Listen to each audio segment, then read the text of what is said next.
Record reflect that the Secretary answered in the affirmative. Secretary Mayorkas, the floor is yours. Thank you, Chairman Durbin, Ranking Member Grassley, and distinguished members of this committee. Thank you for the opportunity to join you today. Every day, the 250,000 men and women of the Department of Homeland Security confront critical and complex challenges as we work to achieve our noble mission of safeguarding the American people, our homeland, and our values. The dedication and talent of our extraordinary workforce is unsurpassed, and I am privileged to serve alongside them. Our department is expansive, the third largest in the federal government, and our more than 20 agencies and offices join forces and work together to fulfill the many different responsibilities we have. From investigating, apprehending, and helping bring to justice those who heinously exploit children, to rescuing those in distress at sea, our personnel do so much in the service of the American people. In the short time I have, I will highlight our work in the fight against terrorism, enhancing our cybersecurity, rebuilding our immigration system, bringing to safety those who supported us in war, and combating climate change.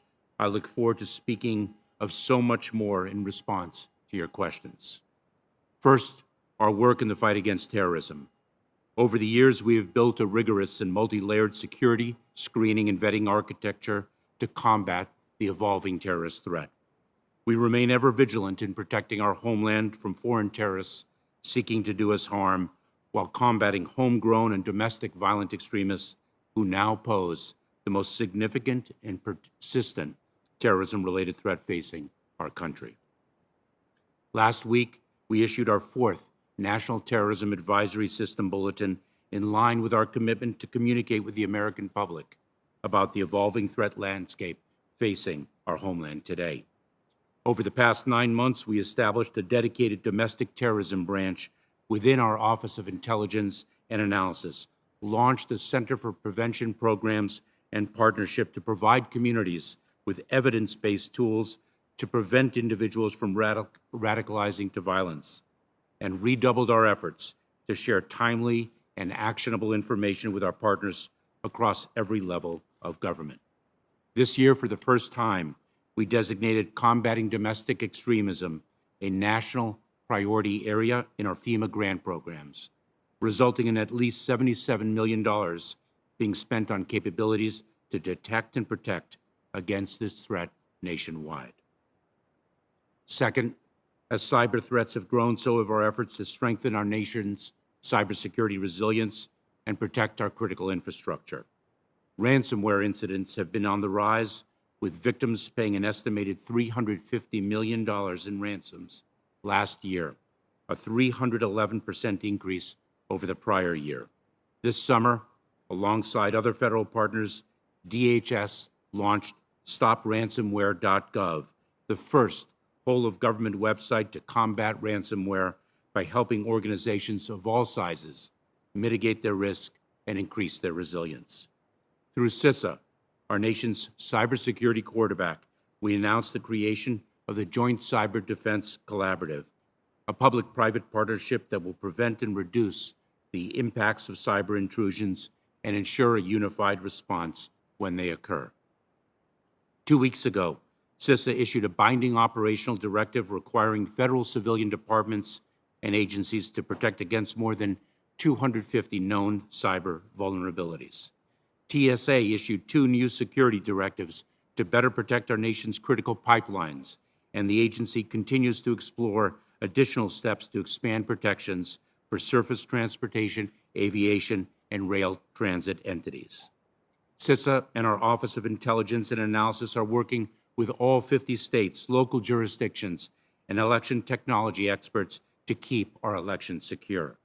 We are developing a more skilled, robust, and diverse cybersecurity workforce.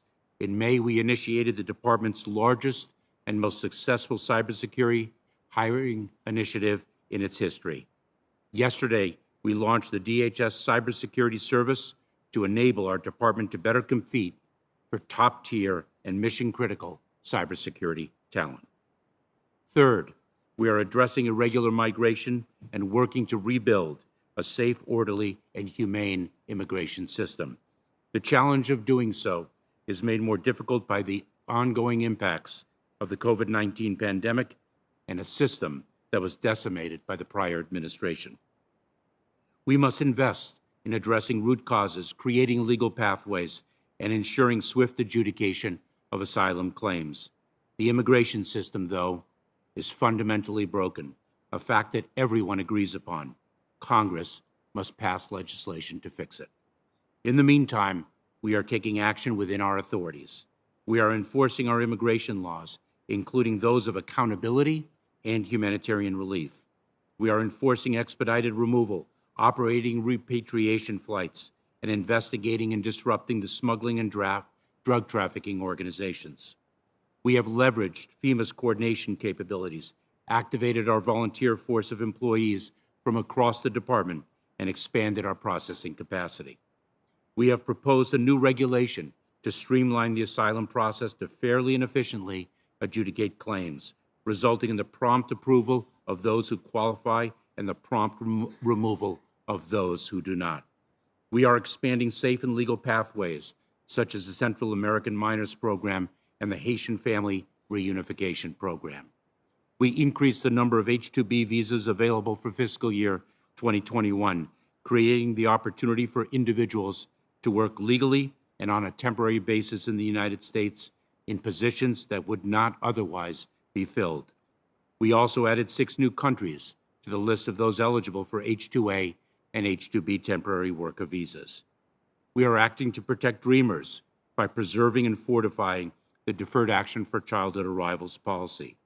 We are focusing our civil immigration enforcement priorities on individuals who pose a current threat to national security, public safety, and border security. We are focusing our worksite enforcement actions on unscrupulous employers who exploit the vulnerable, create an unfair labor market, and harm law-abiding employers who follow the rules. We are performing this work with an unwavering commitment to protecting privacy, civil rights, and civil liberties, and making risk-based investments to combat real threats to our communities. Fourth, the Department is proud to lead the coordination of Operation Allies Welcome, our whole-of-government effort to resettle vulnerable Afghan nationals in our country. A significant percentage of these individuals worked for the U.S. government or our coalition forces, or are a family member of someone who did. Many are family members of American citizens and green card holders. Others worked as journalists, human rights activists, or on humanitarian missions. Along with our law enforcement and intelligence community partners, we are employing a multi-layered and rigorous screening and vetting process that begins overseas before individuals are cleared to travel to the United States, and it continues upon their arrival in this country. We are also ensuring that Afghan nationals arriving in the United States undergo medical screenings, receive appropriate vaccinations, and can build a new life for themselves and their families. This work is being done in close collaboration with state and local governments, non-governmental organizations, and the private sector. We are grateful to Congress for providing funding to support this historic cause. Finally, we are combating the existential threat posed by climate change. To help communities recover and remain resilient, President Biden doubled the size of the Building Resilient Infrastructure and Communities program, dedicating $1 billion to wildfire resilience efforts, flood control initiatives, and much more. DHS also authorized nearly $3.5 billion in hazard mitigation grant program funding to help states, tribes, and territories adapt and prepare for the impacts of the climate crisis. Further, FEMA revised its policies to overcome historic inequities in its aid programs. 2 decades after 9/11, the Department of Homeland Security remains focused on protecting our country from evolving threats.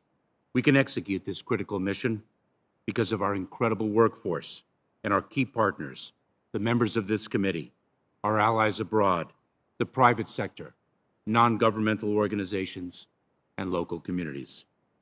Thank you for your continued support. I look forward to answering your questions. Thank you, Mr. Secretary. One of the issues that